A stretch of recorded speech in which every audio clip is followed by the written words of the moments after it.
마태복음, 오늘 말씀 마태복음 13장 1절부터 9절까지 제가 읽어보겠습니다.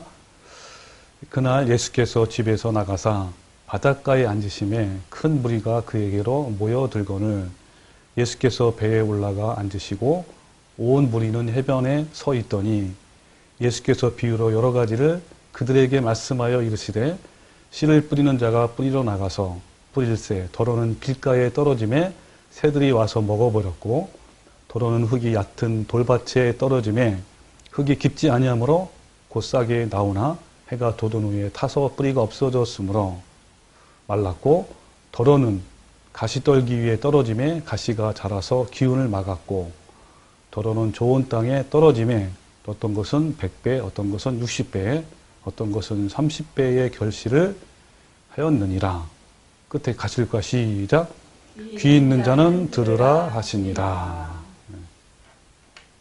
오늘 이 말씀을 예를 본문 말씀을 들은 것은 바로 하나님 나라에 대한 부분이 나오기 때문에 말씀을 들었는데요. 자, 우리가 지금까지 기도에 대해서 얘기했잖아요. 그죠? 주기도문에 대해서.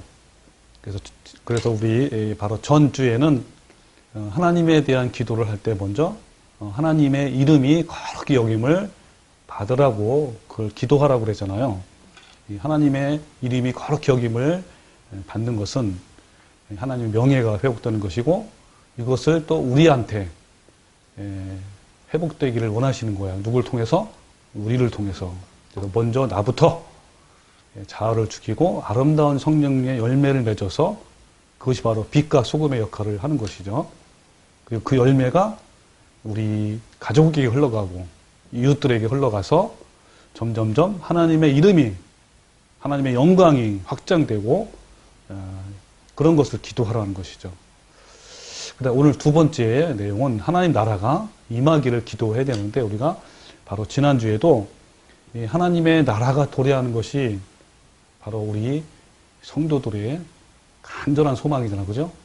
그것을 하나님의 도래를 갈망하지 않는 사람은 진짜 성도가 아니다라고 했습니다. 그러면 하나님의 나라가 임한다는 게 뭘까요? 자, 구체적으로 들어가면 하나님의 나라 그러면 여러분이 반드시 뭘 생각하냐면 하나님의 통치. 그러니까 하나님의 나라가 이루어진다는 게 뭐냐면 하나님께서 통치가 이루어지는 걸 말합니다. 하나님의 통치가 이루어지는 나라가 진정한 하나님의 나라죠. 그래서 하나님 나라가 임하여 주시기를 기도한다는 걸 뭘 기도하는 거예요? 하나님의 나라가, 하나님의 통치가 온전히 이 땅에서 이루어지기를 바라는 것을 말합니다. 그럼 하나님의 나라는요, 두 가지가 있어요. 우리가 말하는, 하나는 현재적 하나님 나라, 하나는 미래적 하나님 나라. 미래적 하나님 나라는 우리가 앞으로 갈 나라인데, 거기는 완전한 하나님의 통치가 이루어지는 나라잖아요.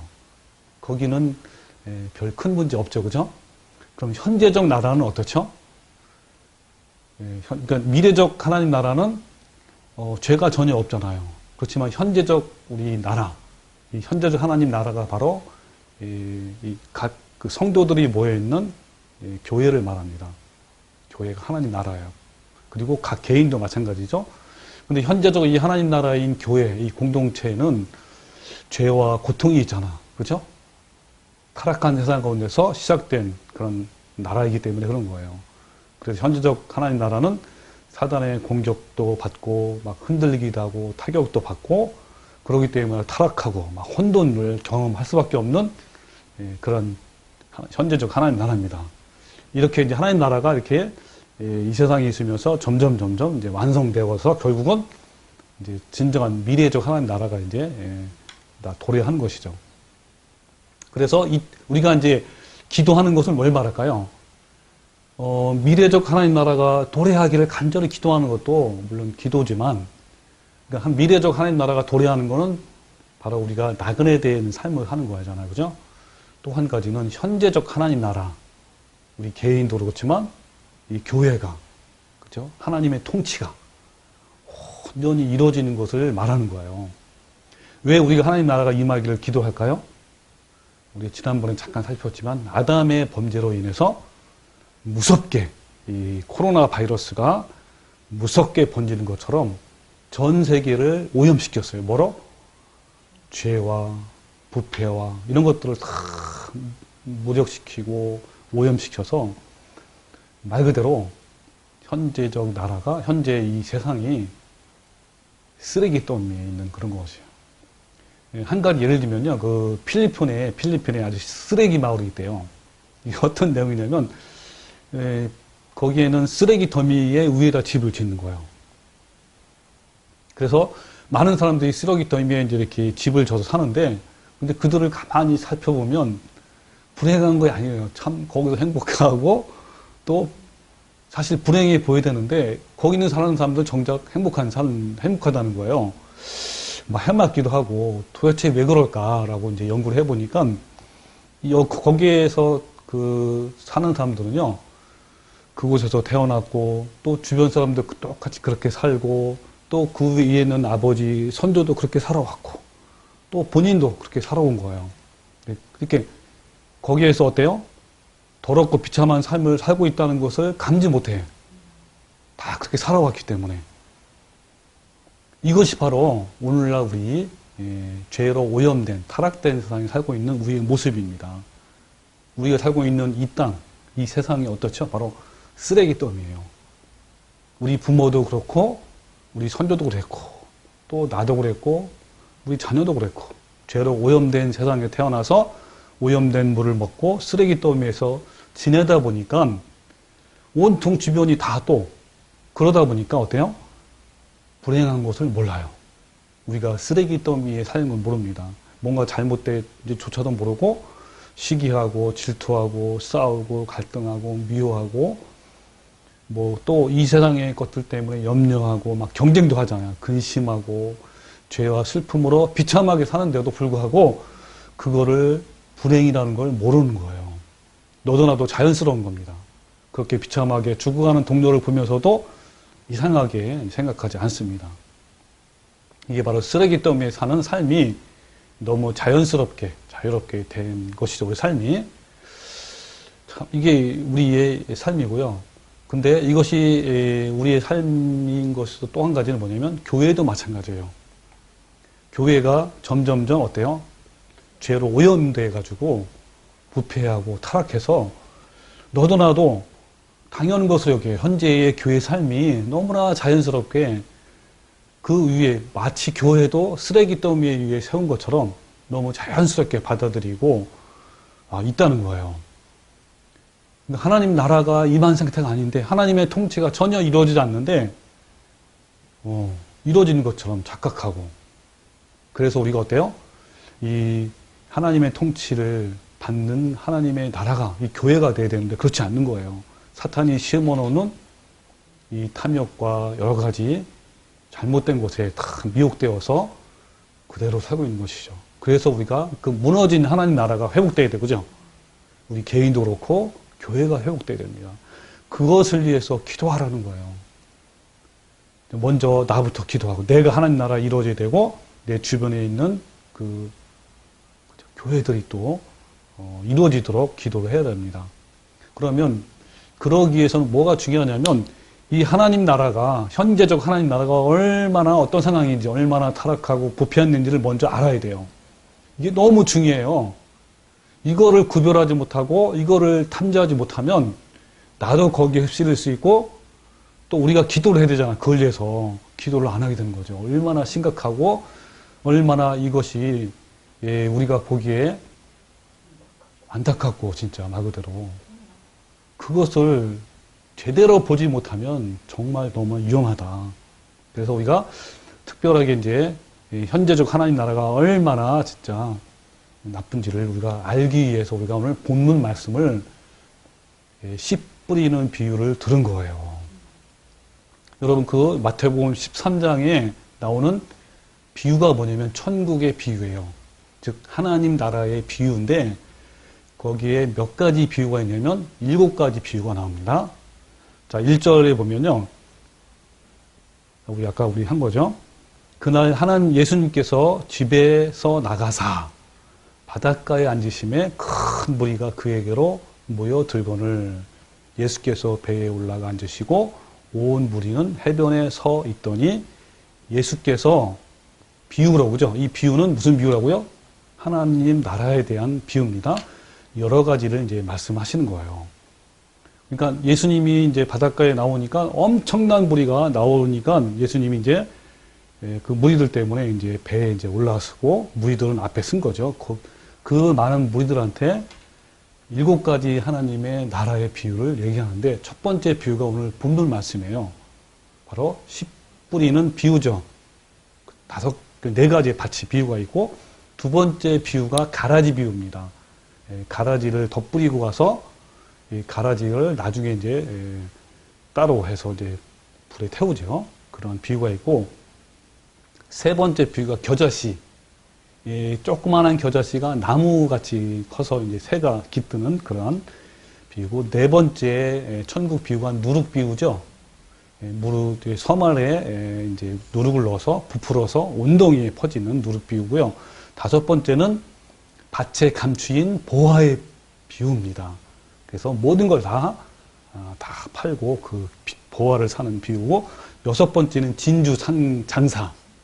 진주 장사가 이제 진주를 발견해서 이렇게 사는 비유가 있고 마지막 7번째 비유가 그물과 물고기의 비유. 그물을 탁 치니까 물고기가 잡히잖아요. 그죠? 그래서 가르는 좋은 물고기와 나쁜 거를 가르는 비유. 근데 이 7가지 비유가요. 따로따로 떨어진 게 아니고 여러 연관성이 있어요. 하나님 나라가 어떻게 세워지고 하나님 어떻게 진행이 되고 어떻게 타락이 되고 어떻게 결말이 되는지를 쭉 나열된 놀라운 말씀이에요. 그래서 어떻게 되냐면 이렇게 하나님의 나라가 시작이 그 다음에 시작이 바로 우리가 오늘 본문 말씀이에요. 씨 뿌리는 비유 4가지 이제 밭의 비유잖아요. 이것이 하나님 나라의 시작이고 그 진행이 되는 게 바로 오늘 또 2가지 말씀을 참고해 볼 거예요. 그 가라지 비유. 그 다음에 또 어떤 비유죠? 아까 한 것처럼 서말 속에 부풀어 오르는 거죠. 그리고 겨자씨가 자라서 나무가 돼서 새가 깃들죠. 이게 바로 타락, 하나님 나라의 타락이고 그 다음에 진주와 보화의 비유는 뭐냐면 하나님 나라를 위한 어떤 결단이 필요합니다. 그리고 맨 마지막에 그물과 물고기 비유는 바로 완성. 말 그대로 완성에 대한 하나님 나라의 완성을 말합니다. 그래서 오늘 그걸 다 보는 건 아니고요. 두 가지를 볼 겁니다. 하나님 나라는 어떻게 시작했으며 어떻게 진행되는지. 그래서 우리가 오늘 본문 말씀에 4가지의 밭이 있죠. 씨 뿌리는 비유. 자, 3절 보겠습니다. 자, 예수께서 비유로 여러 가지를 그들에게 말씀하여 이르시되 씨를 뿌리는 자가 뿌리러 나가서 그랬죠. 그래서 첫 번째는 길가에 뿌려졌고요. 두 번째는 뭐요? 돌밭에, 그 다음에 가시떨기 위에, 그 다음에 좋은 땅에 뿌렸습니다. 그래서 길가에 뿌려진 거는 새들이 와서 먹어버렸어요. 그 돌밭에 뿌려진 것은 흙이 깊지 않기 때문에 싹이 나오지만 해가 나기 때문에 타서 없어져 말랐고요. 가시떨기에는 가시가 있으니까 기운이 막혀서 이제 이렇게 자라지 못한 열매를 못 맺는 거죠. 그 좋은 땅은 이제 100배, 60배, 30배의 열매를 맺은 겁니다. 여러분, 이 씨 뿌리는 비 핵심이 뭔지 아세요? 핵심은요, 씨도 아니고 씨를 뿌리는 자도 아니에요. 여기 핵심은 씨를 뿌렸을 때 그 받는 그 밭, 그걸 이제 마음이라고 보잖아요. 밭에 있는 겁니다. 밭. 그러니까 뭐냐면 이건요, 그때 당시에 중동의 그 나라는 어떻게 하냐면 땅이 넓고 이제 이렇게 되는데 그때 사람들은 어떻게 우리나라랑 달라요. 씨를 뿌릴 때. 우리나라는 어떻게 하죠? 먼저 밭을 갈고 그 다음에 비료도 주고 다듬고 해서 씨를 뿌리는데 이 중동의 그때 나라는 어떻게 뿌렸냐면 그렇게 안 갈고 무작정 뿌려요. 막 뿌립니다. 뿌려. 여기저기 뿌려서 그 중에서 싹이 나고 자라는 나무만 가지고 농사를 져서 그리고 나중에 수확하는 이게 바로 이제 그때 당시에 씨를 뿌리는 그 농부의 일이에요. 그래서 여기서 이제 비유를 이제 그때 당시에 그 일어난 일을 예수님이 적절하게 비유를 말씀하신 거예요. 참 대단한 비유죠. 그래서 씨를 뿌리는 건 뭐냐면 하나님의 은혜예요. 하나님의 십자가의 은혜. 여러분 하나님의 십자가의 은혜는 어떻게 뿌리죠? 현재 우리나라는 그 좋은 밭에만 뿌리잖아요. 근데 여기는 어떻죠? 무작정 뿌리죠. 이게 뭐더라고? 하나님의 씨가 바로 하나님의 은혜입니다. 하나님의 씨는 무작정 뿌려요. 모든 사람 대상으로. 그리고 책임은 누구한테 책임 있는 거예요? 사람한테 책임 있는 거죠. 밭에 따라 책임 있는 겁니다. 이게 바로 핵심이에요. 그래서 씨를 막 뿌리다 보면 어때요? 어떤 때는 길가에 뿌려지기도 하고, 어떤 때는 돌 위에다 뿌리기도 하고, 떨어지기도 하죠. 그죠? 근데 어떤 때는 가시덤불에, 어떤 좋은 땅에 뿌려지기도 합니다. 그러니까 농부는 더 이상 이 밭에 개입하지 않아요. 잘 자라는 이상만 관리합니다. 그래서 이게 바로 이제 하나님 나라가 이렇게 시작이 되는 거예요. 그래서 이 비유의 핵심은 밭이야, 밭. 그 개인의 마음이지 영혼입니다. 복음에 반응하는 영혼만이 시작이 되는 거예요. 하나님 나라가. 그러니까 하나님의 이 나라는요, 하나님의 은혜는 보편적이에요. 모든 사람한테 열려 있어요. 근데 우리나라에 그 들어온 칼빈주의는 뭐죠? 예정된 자만 위해서 하나님의 십자가에서 속죄가 됐고, 그런 사람만 불가항력적으로 은혜를 줘서 결국은 천국 보낸다 이거예요. 그 하나님의 은혜는 아무한테 들어가는 게 아니야. 누구한테만 있는 거예요? 예정된 자. 하나님이 무조건 선택한 거야, 창세 전에. 그런 자한테만. 근데 여기는 어땠죠? 씨 뿌리는 비유는 다 모든 사람한테 뿌린 거예요. 이게 이 칼빈주의가 얼마나 무지막지한지. 그래서 여러분, 이 유튜브에 보면, 이 잘못된 이 칼빈주의에 대해서 지금 5번, 6번 방송이 나갔습니다. 꼭 한번 확인해 보시고요. 그래서 디모데전서 2장 4절에 보면, 하나님은 모든 사람이 구원을 받으며 진리를 아는 데 이르기를 원하시느니라 라는 말씀이 있고, 또 계시록 22장 17절에 성령과 신부가 말씀하기를 오라 하시는도다. 듣는 자도 오라 할 것이요 목마른 자도 올 것이요 또 원하는 자는 값없이 생명수를 받으리라 하시더라. 하나님은 모든 사람을 다 구원받기를 원해요. 목마른 자도 오고 원하는 자도 오고 듣는 자도 오는 겁니다. 이게 하나님의 은혜예요. 하나님 은혜. 그것을 받고 안 받고는 누구 책임이에요? 바로 이 받는 사람의 마음이 달린 거잖아요. 그래서 그 이후에 이제 아까 우리 같이 한꺼번에 이렇게 합독해서 읽은 말씀이 있죠. 귀 있는 자는 들을지어다 하시면서 예수님께서 그 말씀을 해석을 해주셨는데 그 전에 뭐라고 하냐면요. 19절. 19절부터 볼까요? 19절 어떻게 해석했냐면 자, 19절. 자, 어떤 게 해석을 했죠? 예수님이 직접? 자, 아무나 천국 말씀을 듣고 아무나죠, 아무나. 그죠? 여기는 선택된 사람만이 아니죠? 아무나, 그죠? 아무나 말씀을 들었는데 근데 어때요? 길가에 뿌려진 것은 어때요? 악한 자가 와서, 그죠? 이 악한 자는 뭘까요? 마귀죠, 그죠? 악한 자가 와서, 그러니까 길가에 뿌린 것은 새들이 먹잖아, 그죠? 그걸 악한 자가 와서 그 마음에 뿌려진 것을 빼앗나니 길가에 뿌려진 거죠. 자, 길가에 뿌려진 것은 어때요? 전혀 반응을 했어요, 안 했어요? 전혀 안 하고 바로 뺏어갔어, 그죠? 자, 그 다음에 두 번째 20절. 돌밭에 뿌려졌다는 것은 뭐요? 말씀을 듣고 즉시 기쁨으로 받되 반응했어, 안 했어요? 반응한 거예요. 받아들인 거예요, 그죠? 그런데 어때요? 그 속에 뿌리가 없어 잠시 견디다가 말씀으로 말미암아 환난이나 박해가 있을 때 넘어지는 자요. 그 다음에 자 22절 가시떨기에 뿌려졌다는 것은 뭐야? 말씀을 들었죠. 반응했어요, 그죠? 듣고 어떻게 했습니까? 신앙생활 한 거예요. 반응하고 그러다가 어때요? 세상의 염려와 재물의 유혹에 말씀이 막혀 결실하지 못하는 자요. 그러니까 이렇게 신앙생활을 하긴 하지만 계속 어때요? 세상의 염려와 재물이 있는 거예요. 그렇기 때문에 결실을 못하는 거고요. 23절에는 좋은 땅에 뿌려졌던 것은 말씀을 듣고 깨닫고 또 결실, 열매를 맺은 겁니다. 그래서 여기 어쨌든 어때요?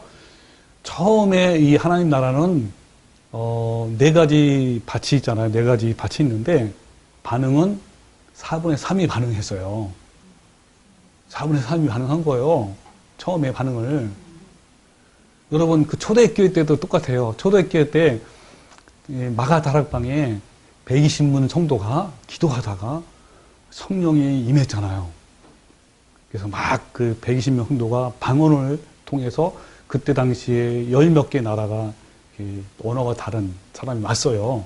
그때 성령을 받고 방언으로 하나님 복음을 전했잖아요. 이렇게 각 나라 말로 큰 복음을 한 거죠.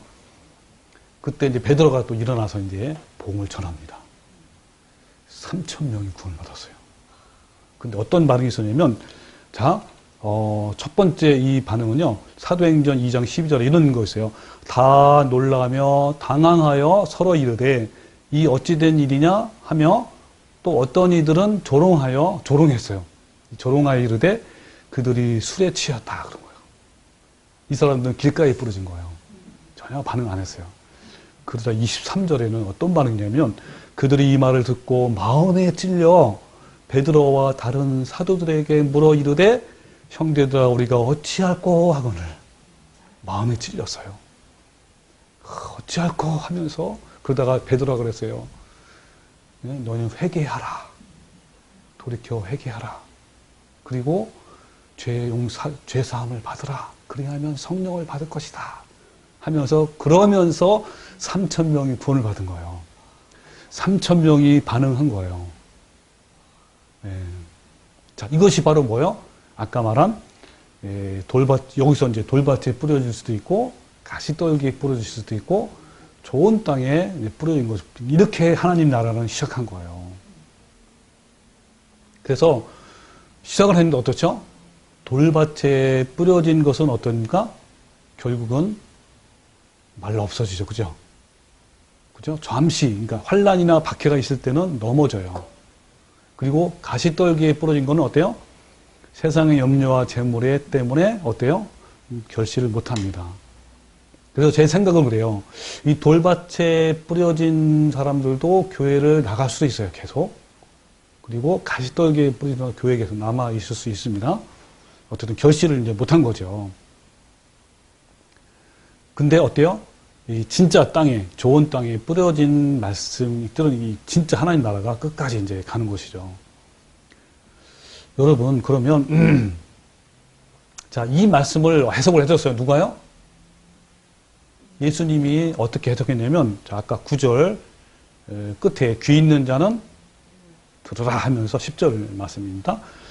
자, 제자들이 예수께 나와 이르되 어찌하여 그들에게 비유로 말씀하시나이까 대답해 이르시되 천국의 비밀을 아는 것이 너희에게는 허락됐으나 그들에게는 아니다 라고 했죠. 여기 계속 어떤 말씀이냐면 너희와 그들을 부분해요. 그래서 너희는 이제 들을 귀가 있는 것이고 그들은 아니다라고 자꾸 얘기했는데 그들. 자, 볼까요? 그들은 아니라 12절. 무릇 있는 자는 받아 넉넉하게 되되 이거는 이제 너희들이에요. 또 그 있는 빼앗기는 그들입니다. 13절. 그러므로 내가 그들에게 비유로 말하는 것은 그들이 보아도 보지 못하며 들어도 듣지 못하며 깨닫지 못함이니라 그랬습니다. 자, 왜 그들이 보긴 보는데 왜 못 보고요? 듣긴 듣는데 왜 못 들을까요? 여러분 들을 귀죠, 들을 귀. 지난번에 잠깐 했잖아요. 여러분, 들을 귀는 어떤 상태냐면 뚫린 귀예요. 그때 그 히브리 사람들이 우리 옛날에 나오지만 들을 귀, 내가 노예가 됐는데, 그죠? 다시 노예가 풀려나게 됐지만, 그래도 나는 노예가 되겠다 할 때 어떻게 했냐면 귀를 뚫었어요. 귀를 뚫을 때 뭐가 나오죠? 피가 나오잖아요. 귀를 뚫는다는 게 의미가 뭐냐면 내가 주인님께 복종하며 살겠습니다. 주인을 순종하며 살겠습니다.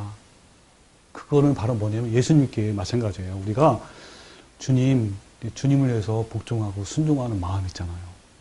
나는 아무것도 아닙니다. 오로지 주인을 위해 살겠습니다. 나는 내 힘으로는 살 수가 없어요. 주인님, 나를 도와주세요. 이렇게 많은. 이게 바로 귀 있는 자예요. 귀 있는 자. 뚫을 귀.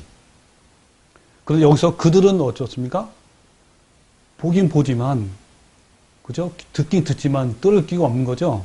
왜 그럴까요? 바로 정답이 나와요. 자, 15절. 이 백성들의 마음이 어떻대요? 완악한 마음. 이 완악한 마음이 뭐요?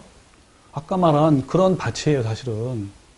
그죠? 돌밭에 뿌리고, 길가에 뿌리고, 그리고 가시덤불에 뿌리고, 완악한 마음입니다. 그래서 그 귀는 듣기도 둔하여, 눈은 둔하고, 눈은 감았으니, 이는 눈으로 보고, 귀로 듣고, 마음으로 깨달아, 돌이켜 내게 고침을 받을까 두려워함이라, 이렇게 했습니다.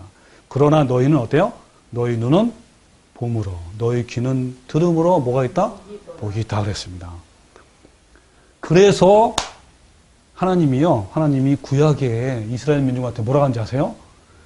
땅을 기경하라. 묵은 땅을 기경하라 그랬습니다. 자, 예레미야 4장 3절 4절 한번 제가 읽어볼게요. 자, 어떻게 얘기하냐면 여호와께서 유다와 예루살렘 사람에게 이와 같이 이르노라 하면서 너희 묵은 땅을 갈고 그리고 가시덤불에 파종하지 말라 그랬어요. 묵은 땅을 갈아라. 가시덤불기를 빨리 해치고 돌 다 버리고 묵은 땅을 어때요? 갈아라 그랬습니다. 그러면서 하나님이 뭐라고 말씀하셨냐면 자, 유다인과 예루살렘 주민들아 그러면서 이렇게 말씀해요. 너희는 스스로 할례를 행하여 너의 마음 가죽을 베고 이렇게 했습니다. 여러분 할례가 뭐냐면요. 할례는 표정이잖아요. 그 할례는 뭐 어떤 뜻이냐면 아까 그 마음을 여기 묵은 땅을 기경하라는 같은 거예요. 뚫을 귀도 같은 말이에요. 다 같은 말이에요. 그래서 이 할례는 스스로 잘 하지 못해요. 스스로 할례 한다는 게 뭐냐면 아까 말한 거예요. 여기 있는 것처럼 마음의 가죽을 벤다는 겁니다. 마음의 할례. 즉 뭡니까? 내가 주님을 따르고 주님만 순종하고 주님께 복종하겠습니다. 나는 죽겠습니다. 그렇죠? 내가 그리스도와 함께 십자가에 못 박혔나니 못 박겠습니다. 이런 거예요. 마음이 심령이 가난하고 마음이 기경이야. 말 그대로 좋은 땅이 되는 좋은 땅. 이게 바로 뭐냐면 마음의 할례를 받은 거예요. 이거를 우리는 매일매일 해야 돼요. 그러니까 우리가 처음에 반응을 해서 좋은 밭에 뿌렸다는 거죠. 근데 계속 그거를 마음의 할례를 계속 받아야 되는데 그렇지 않으면 어떻죠? 여러분 우리가 이제 농사를 짓다 보면 처음에는 좋은 땅이었잖아요. 근데 계속 어때요? 돌이 들고 또는 가시덤불이 들고 막 잡초 자라잖아요. 계속 그걸 기경해야 됩니다. 그렇지 않으면 돌밭이 되는 거고요. 그렇지 않으면 가시덤불이 되는 거예요. 계속 마음의 할례를 받는 겁니다. 그래서 너희 마음 가죽을 베고 나 여호와께 속하라. 그리하지 아니하면 너희 악행으로 말미암아 나의 분노가 불같이 일어나 사르리니 그것을 끌 자가 없으리라 그랬어요. 여러분 우리가요. 우리 마음의 할례를 계속 이렇게 행하지 아니하면 우리는 언제든지 30배, 60배, 100배가 아니라 가시떨기에 뿌린 것처럼 기운에 막혀 세상에 잡초가 오고 염려가 오고 사단의 어떤 유혹이 오잖아요. 거기에 계속 넘어져서요. 결실 못할 수가 많습니다. 그래서 하나님이 이렇게 강력하게 하는 거예요. 너희 마음의 가죽을 패라. 마음의 할례를 받으라는 거예요. 너희 묵은 땅을 기경하라고 말씀하는 겁니다. 그래야 온전한 하나님 나라가 이루어지는 거야. 그러니까 마음의 할례를 받는 게 뭐예요? 하나님이 나를 통치해 주십시오. 그런 거예요. 온전한 하나님 나라인 거예요. 또 호세아 10장 12절에요. 너희 묵은 땅을 기경하라. 지금이 곧 여호와를 찾을 때니 마침내 여호와께서 오사 공의를 비처럼 너희에게 내리시라 그랬어요. 우리가 할 일은 뭡니까? 묵은 땅을 기경하는 거예요. 마음의 할례를 받는 거예요. 오로지 내 안에 하나님이 내 안에 통치하도록 나는 죽는 겁니다. 나는 매일매일 나를 부인하고 주님의 십자가를 지고 매일매일 지어대는 거예요. 그게 바로 마음이 할린 겁니다. 그래야 하나님이 오셔서 어때요? 나를 통치하는 거예요. 이제는 내가 산 것이 아니요 뭐요?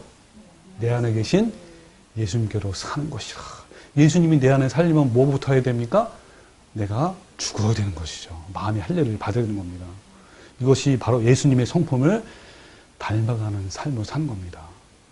하나님은요, 오늘도 이 매일 이렇게 반응하는 사람을 찾는 거예요. 그 사람을 돌보시고 기르시고 양육하시는 거예요. 바로 하나님 나라는 이 사람들로부터 시작하는 겁니다. 성장하는 거예요. 매일매일 밭을 갈고 기경하는 사람. 그래서 오늘도 육체와 세상과 사단과의 전쟁을 치르며 매일 두렵고 떨림으로 마침내 구원을 이룰 그 사람들로 채워진 이 공동체가 바로 뭐죠? 교회잖아요. 그 교회가 바로 현재적 하나님 나라인 거예요. 이 현재적 하나님 나라. 여러분, 이 교회가 바로 진짜 하나님 나라입니다. 그래서 이 하나님 나라, 여러분 그 하나님 나라가 여러분 이루어졌습니까? 각자 개인의. 그리고 우리 교회가 바로 하나님 나라입니까? 아멘인 거예요. 얼마나 귀한지요, 이 하나님 나라가. 이 현재적 근데 하나님 나라는 어떻죠? 저 미래적 하나님 나라처럼 완전한 나라가 아니에요, 그죠? 거기에는 죄도 없고 사단도 없고 애통하는 것이나 곡하는 것이나 없어요. 그렇지만 이 현재적 하나님 나라는 어떻죠? 아까 그 죄와 고통 속에 있어요. 타락 가운데 있습니다. 쓰레기 더미에 있어요. 그래서 우리는 어때요? 사단의 공격과 흔들림을 받을 수 있고요. 사단에서 타락할 수 있고, 쉽게 말하면 아까 얘기했잖아요. 우리 개인으로서는 어때요? 다시 가주점프기에 갈 수도 있고, 그렇죠? 그리고 돌리기가 될 수 있습니다. 그래서 어떻습니까? 하나님 나라가 이제 계속 진행이 돼요. 시작했잖아요, 그죠? 어떻게 진행이 됩니까? 바로 마귀와 전쟁이에요. 그래서 두 번째 비유가 나온 거예요. 자, 두 번째 천국 비유는 어떻게 시작되죠? 자, 하나님 나라에 대한 두 번째 비유 보겠습니다. 24절. 자, 24절을 같이 한번 24절과 25절 같이 한번 읽어봅시다. 자, 시작. 예수께서 그들 앞에 또 비유를 들어 이르시되 천국은 좋은 씨를 제 밭에 뿌린 사람과 같으니 사람들이 잘 때에 그 원수가 와서 곡식 가운데 가라지를 덧뿌리고 갔더니, 여기 가라지가 나오죠? 자, 뭐냐면 이 천국의 비유잖아요. 천국의 두 번째 비유인데 어때요? 좋은 씨도 이제 뿌렸잖아요, 그죠? 좋은 씨도 뿌렸는데 잘 때에 원수가 와서 이제 가라지를 뿌려놨어, 덧뿌리고 간 거예요. 여기서 가라지는 어떤 거냐면요, 현재 우리나라의 가라지랑 전혀 달라요. 이것은 중동 그때 그 나라에 나온 그 가라지인데요. 우리나라는 가라지가 이제 잡초처럼 그렇지만 이 중동의 이 가라지는요, 독초. 들어봤어요? 독초? 또는 독불이라고 들어봤어요? 네, 그런 겁니다. 그러니까 이 성장기에는 그 농부도 잘 모릅니다. 진짜 곡식과 그 다음에 이 가라지를, 이 독초죠, 독초인 가라지를 구분하기 힘들어요. 그래서 만약에 이 독초의 그 열매 있죠? 열매와 그 다음에 곡식의 열매를 같이 섞어서 많이 먹으면요, 구토도 일어나고 독이니까 몸도 안 좋아진다고 합니다. 이 독초인 가라지는 이 성장 과정에서 이 곡식과 흡사하기 때문에 농부도 구별하기 힘들고요. 설령 구분한다고 해도 제거하기 어려워요. 왜냐하면 이 곡식과 뿌리가 같이 엉켜서 막 나오기 때문에 중간에는 거의 어려워요. 근데 어때요? 만약에 그렇게 할 경우에는 같이 뽑힐 거예요, 만약에 하면. 그래서 28절에 보면 종들이 말하되 그러면 우리가 가서 이것을 뽑기를 원하시나이까? 그러니까 뭐라 했어요? 가만두라. 가라지를 뽑다가 곡식까지 뽑을까 염려하노라 그랬습니다. 그래서 이 독초, 이 가라지는요, 제거를 하는 방법이 언제까지 주년 추수 때에야 제거할 수 있어요. 왜 그럴까요? 이거는 참 기가 막힌 건데요. 이 곡식은요, 어때요? 곡식이 익으면 고개를 숙이잖아요. 뭐 아름답게 익어서 고개를 숙이고 겸손한 것처럼 고개를 숙이잖아요. 그죠? 근데 이 독초, 이 가라지는 꼬딱 써요. 꼬딱 써가지고 그때 추수하기 전에 딱 잘라서 모아다가 불태우고 그리고 나중에 이제 곡식도를 이렇게 하는 것이 이거 이 내용을 뭐 참 너무나 예수님은 참 대단하시다. 굉장히 좋은 비유를 아까 우리 네 가지 밭도 그렇잖아요. 뿌릴 때 그것도 그리고 이것도 마찬가지로 야 어떻게 하면 그렇게 진짜 이 가라지는 곳곳에 교만한 거예요. 그 마음에 예수님 성품이 있어 없어요? 없어요. 그런데 어때요? 예수님의 성품을 닮아가는 사람은 점점점 고개를 점점 숙이는 거예요. 아, 이걸 보고 나니까 이 비유가 너무 참 그렇다는 생각 들어요. 그래서 자, 29절 보면요. 주인이 이르되 가만두라. 가라지를 뽑다가 곡식까지 뽑을까 염려하노라. 둘 다 어때요? 추수 때까지 함께 자라게 두라. 추수 때에 내가 추수꾼들에게 말하기를 가라지는 먼저 거두어서 불사르게 단을 묶고 또 어때요? 곡식은 모아 내 곳간에 넣으라 하리라. 자, 근데 중요한 건 여기서 중요한 건 누가 가라지를 뿌렸을까요? 자, 25절 보면 사람들이 잘 때 원수가 몰래 슬며시 살짝 곡식 가운데 가라지를 덧뿌린 거예요. 예수님이 해석을 했어요. 39절에 뭐라 그러냐면 가라지를 뿌린 원수는 뭐요? 뭐라 그랬어요? 39절. 마귀요 그랬죠? 그러니까 여기서 원수는 뭡니까? 마귀가. 여러분 근데 또 참 희한한 건요. 그 옛날 이스라엘 시대에 이런 일이 있었대요. 복수하려고 하는 목적으로 상대방 밭에 몰래 가라지를 뿌린대요. 복수하려고. 그러니까 어떤 거냐면 예를 들면 내가 저 밭을 살려고 했는데 다른 사람이 팔아서 뭐 억울하잖아요. 또 예를 들면 그런 억울한 일이 많이 있잖아요. 본인한테는 안 팔고 또 다른 데 팔기도 하고 비싸게 팔기도 하고 이러면 이렇게 이제 그 미워하는 해야 할 목적으로 이제 밭에 이제 가라지를 뿌린대요. 몰래. 근데 이거를요 완전히 제거하려면 농부가 그렇게 힘들대요. 내년에 또 나오기도 하고 몇 년이 걸린다 합니다. 자, 어쨌든 이 가라지, 원수가 뿌리던 이 가라지가요 어디다 뿌렸습니까? 하나님 나라에 뿌린 거예요. 천국 비유지 않습니까? 여러분 이 시대의 교회는요 가라지의 전성시대예요. 거짓이 진리로 둔갑되기도 하고 위장되기도 합니다. 거의 대다수 교인들이요 진짜와 가짜를 구별하지 못해요. 살짝 스며시 몰래 뿌렸기 때문에. 그래서 교회를 다니는 사람들, 많은 사람들이요 자기가 천국 백성임을 스스로 이렇게 알고 있어요. 본인은 뭔데? 가라지임에도 불구하고. 왜요? 슬쩍슬쩍 가라지를 뿌려놨거든요. 그러한 나쁜 걸, 복음을 뿌려놨잖아요. 그러니까 자기가 가라지도 모르고 마지막 때에 가서 이제 아는 거죠, 실제로. 그래서 여러분, 초대교회 때는 어떻게 이 원수들, 마귀들이 뿌려놨냐면, 박해를 해서 박해. 그래서 유대인들이 박해했잖아, 그죠? 그리고 유대인 뿐입니까? 로마 황제들이 막 박해를 했어요. 근데 박해를 하는데 점점 더 이 교인들이, 성도들이 어때요? 카타콤에 들어가서 점점 더 교회가 불어나는 거예요. 그래가지고 이 마귀들이 안 되겠다. 그래가지고 어떻게 하냐면 그들에게 풍요를 준 거예요, 풍요. 그래서 4세기에 그 밀라노 칙령하죠. 콘스탄티 대제에서 기독교가 이제 공인한 거예요. 그리고 데오토시 황제 때 국교로 삼고. 그래가지고 교회를 다니는 사람한테 부와 명예를 준 거예요. 교회를 다녀야만 어떻게 합니까? 공무원도 나갈 수 있고 출세할 수 있는 거예요. 그러다 보니까 어때요? 얼마나 카톨릭, 그때 나온 게 카톨릭이 아닙니까? 얼마나 부패했는지요. 이 카톨릭이 시대가 천년, 무려 천년 동안, 그래서 중세 암흑기 시대가 종교의 가장 암흑기라잖아요. 사단이 원수가 뿌려놨어요. 그러다가 어때요? 종교개혁이 일어나잖아요. 루터에 의해서 믿음으로 말미암는 종교개혁, 얼마나 멋집니까?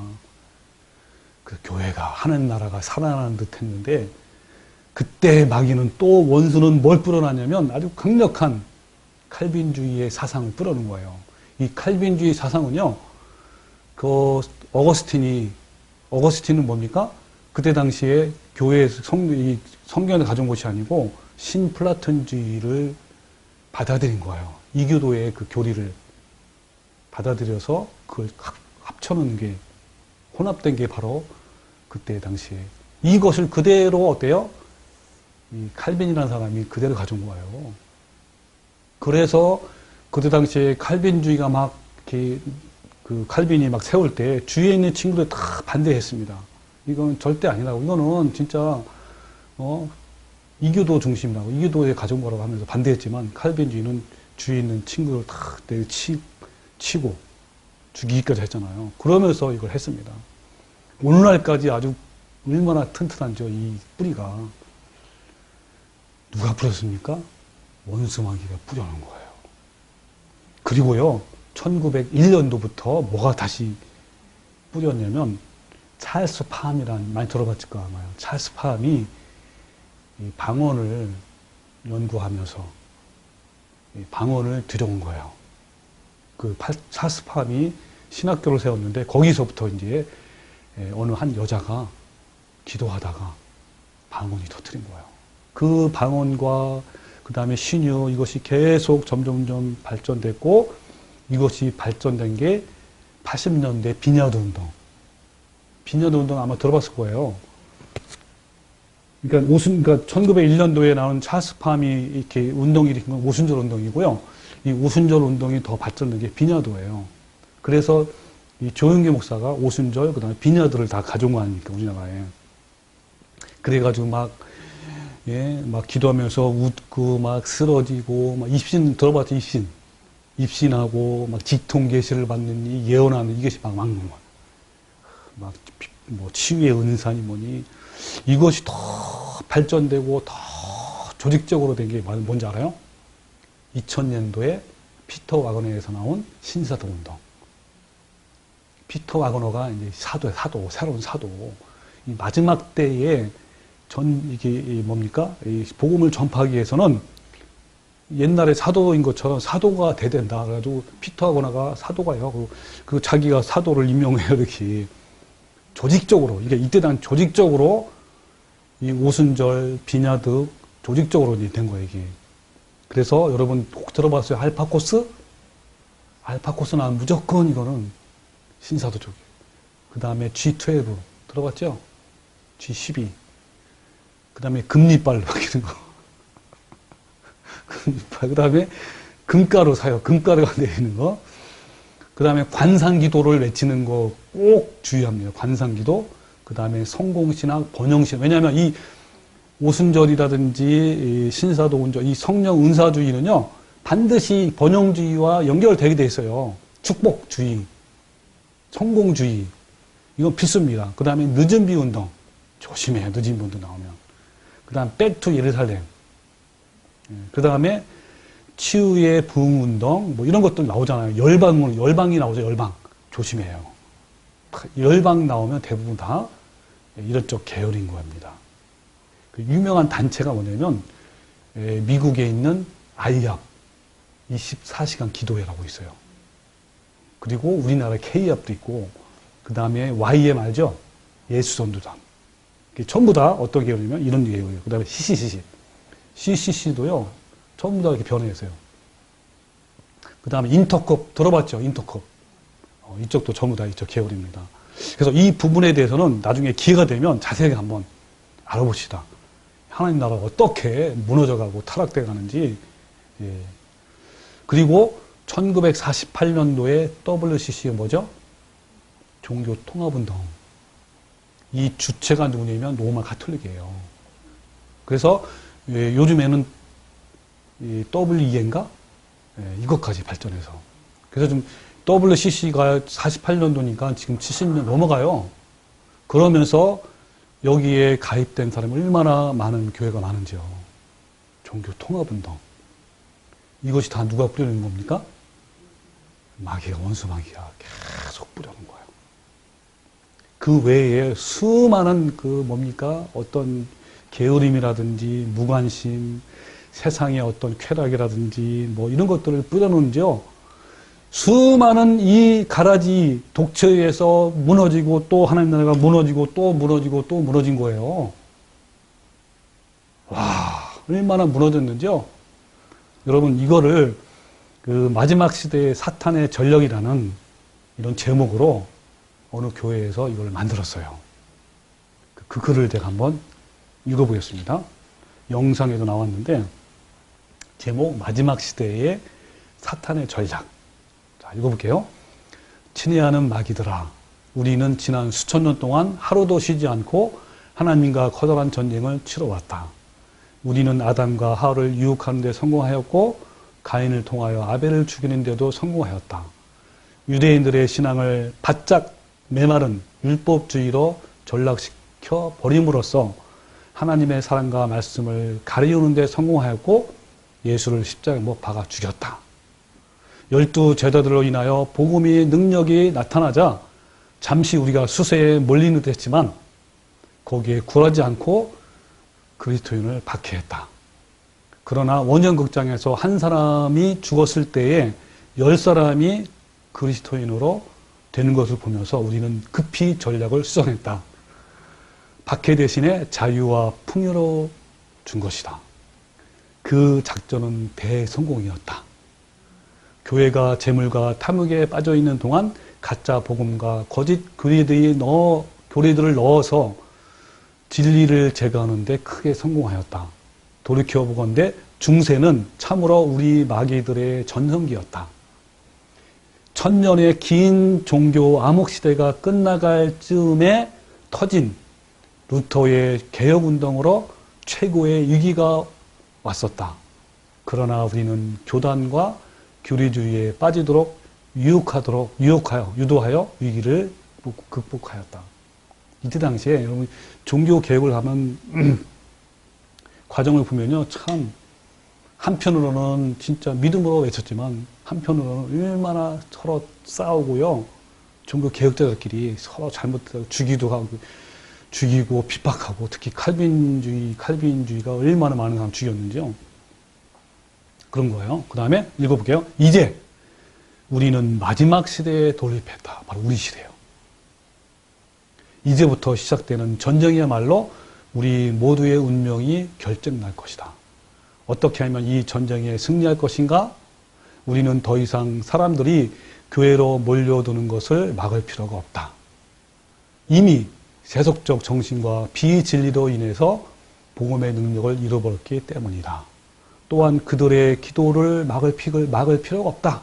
왜냐하면 그들의 기도는 세속에 깊이 몰입되어 있기 때문이다. 저는 이거 100% 공감해요. 그들의 기도, 요즘에 기도하는 기도는 완전히 다 기도가 아니죠. 또 목사들의 기도, 설교도 막을 필요가 없다. 온갖 재미있는 이야기와 정치와 사회 문제로 채워져 있어서 복음을 정확하게 강론하지 못하고 있기 때문이다. 오류와 무지로 혼탁해진 설교는 하나님께로 이끌지 못할 것이다. 내가 이 마지막 시대에 너에게 명령하고 싶은 것은 매우 간단하다. 자신이 구원받았다고 스스로 믿도록 해놓고 그들의 시간을 사소한 일로 바쁘게 만들면 된다. 돈과 명예를 쫓는 일에 집중하게 하고 지출을 늘리도록 하라. 그러면 그들의 마음과 삶은 불신자와 별다른 차이를 보이지 않을 것이다. 오늘날 이 교회가 이게 빠진 거기에 믿는 사람이나 믿지 않는 똑같아요. 똑같이 해석적이에요. 돈에 묻혀가지고 만몬에 빠졌습니다. 또 읽고요. 행복은 물질의 풍요에서 온다고 믿게 하라. 아내들의 사치심을 부추겨서 남편들로 하여금 하루에 적어도 10시간 이상 일하도록 만들고 일주일에 7일을 일해도 시간이 부족하다고 느끼도록 만들어라. 가족의 행복과 안락한 노후를 위해서 오직 돈을 많이 벌어야 한다는 생각을 집어넣어라. 필요하다면 한 사람이 두 가지의 투잡이죠. 일의 직업을 갖도록 유도하고 가정을 지켜야 하는 아내도 적당한 이유를 만들어 직업 전선에 내몰아라. 그러면 아내들이 밖에 나가서 일한 후에 파김치가 되어 저녁에 가정으로 돌아와 남편과 아이들을 위해 정성 어린 식사와 환한 미소를 제공할 여력이 없게 될 것이다. 입에서는 짜증과 신경질과 투정이 새어나게 될 것이며 만사가 귀찮게 느껴지게 될 것이다. 그 결과 조그만 일로도 다툼과 갈등이 먹구름이 들게 되며 결국에는 이혼이라는 파국으로 이르게 될 것이다. 그리고 피곤한 일과를 마치고 귀가한 후 자극적인 텔레비전과 뉴스와 드라마를 보도록 하여 그들의 영혼이 성령의 음성을 들을 만한 여유를 도무지 가질 수 없도록 몰아가라. 저도 이 부분은 좀 요즘에 이제 제가 드라마 하나 보고 있기 때문에 약간 찔리네요. 그 다음에 모든 가정과 거리와 직장마다 사람의 정욕과 탐욕을 자극하는 영상과 음악을 무차별하게 퍼부어라.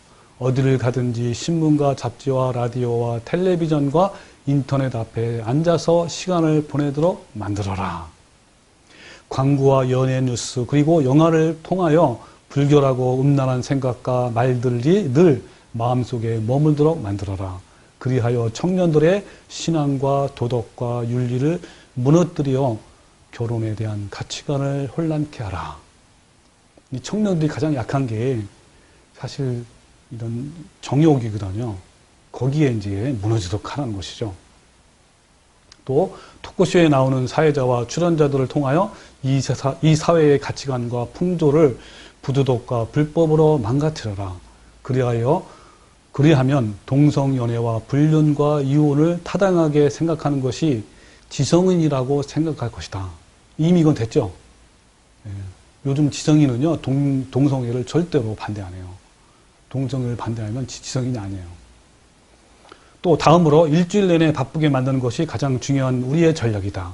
헛된 것에 소모하는 시간이 많을수록 하나님과 함께 할 수 있는 시간은 그만큼 줄게 될 것이다. 그리고 컴퓨터에 놓이게 되게 하라. 초고속망을 연결시켜 날마다 흥미로운 광고와 게임과 음란한 메일에 무수히 날리고 또 각종 스팸을 퍼부어서 정신을 혼미하게 만들어라. 또한 모든 사람이 스마트폰을 갖고 다니는 풍조를 유행시켜서 마음과 정신이 고요한 가운데서 하나님의 은혜를 구할 여유를 전혀 주지 말라. 스마트폰에 빠지지 말라는 거예요. 만일 이러한 함정에 빠지지 않는다면 자, 두 번째 전략이 이제 그들이 다니는 교회를 이용하라. 교인들 사이에 불화나 다툼이 멈추지 않도록 하여 영성훈련과 제자훈련을 한다 할지라도 하나님과의 개인적인 관계가 맺어지지 않도록 만들어야 한다. 그렇게 되면 은혜와 거룩함이 점점 파괴될 것이며 교회는 교인들의 숫자를 늘리기 위한 각종 프로그램만 양산하게 될 것이다. 그들은 하나님이 원하는 예배보다 사람이 더 많이 끌어들이는 방식에 대해서만 아이디어를 모으게 될 것이며 말씀보다는 눈에 보이는 기적과 은사에만 매달리게 될 것이다. 이게 진짜 핵심이에요. 우리나라 사람들이 어떻게, 그러니까 우리나라 교회 목사들이 가장 큰 거는요, 성장이야. 그러니까 많은 사람 오게 하는 거. 근데 봤더니 옛날에 오순절 교단이 많이 오는 거예요. 거기는 뭡니까? 은사주의 아니고 단원, 그 다음에 막 병고치고 축복, 5중 축복, 뭐 3중 뭐 이런 막 했었잖아요. 축복, 번영주의. 그리고 아까 말한 비냐드 운동 일어날 때요. 우리나라 미국에 엄청난 부흥이 일어나서 아주사 부흥도 일어났고 그다음에 이어서 어디죠?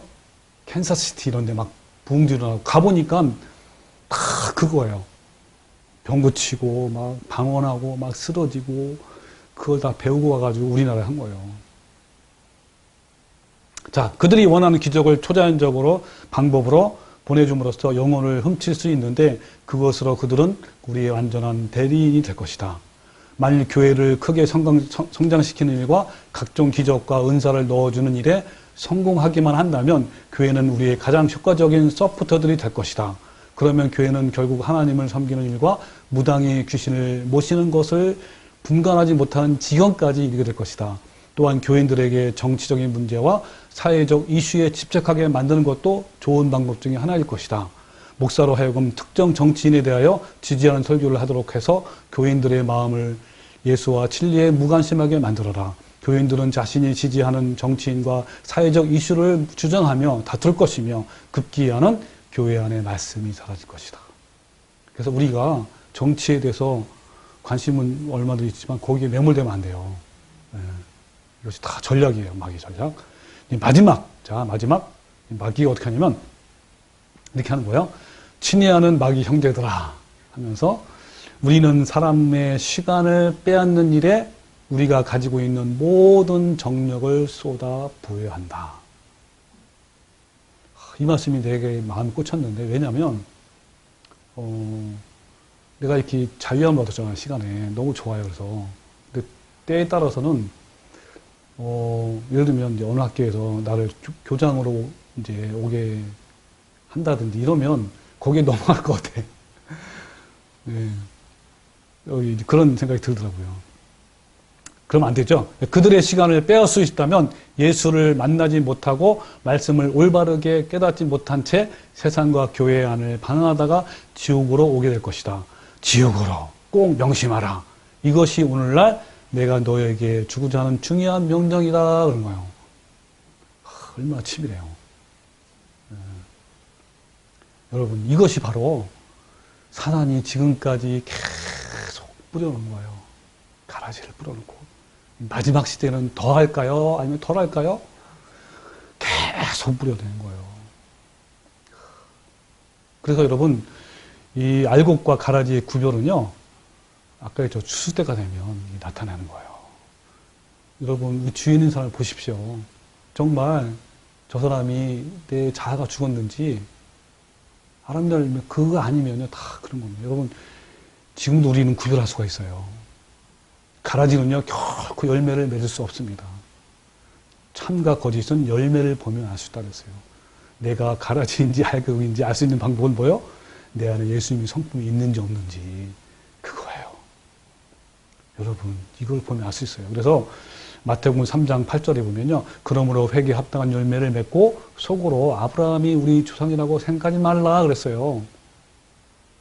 합당한 열매, 회개에 합당한 열매. 그래서 이미 도끼가 나무의 뿌리에 놓였으니 좋은 열매를 맺지 아니하는 나무마다 찍혀 불에 던져지리라 그랬습니다. 그래서 알곡은 뭐와 곡간에 들이고 쭉정이는 꺼지지 않는 불에 던지는데요. 여러분, 좋은 열매입니까? 알곡입니까? 회개에 합당한 열매를 맺는 거예요. 이게 바로 진짜 열매고요. 가라지는 아닌 거예요.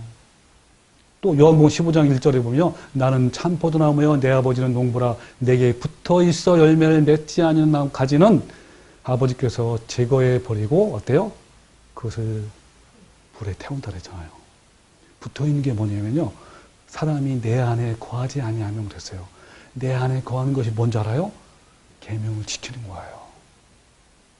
네, 바로 주님의 품성을 닮아가는 겁니다. 그래서 마태복음 7장 10절에 이와 같이 좋은 나무마다 아름다운 열매를 맺고 못된 나무마다 나쁜 열매를 맺나니 좋은 나무가 나쁜 열매를 맺을 수 없고 하면서 아름다운 열매를 맺지 않냐는 나무마다 찍혀 불에 던져지니라. 이러므로 그들의 열매로 그들을 알다 그랬어요.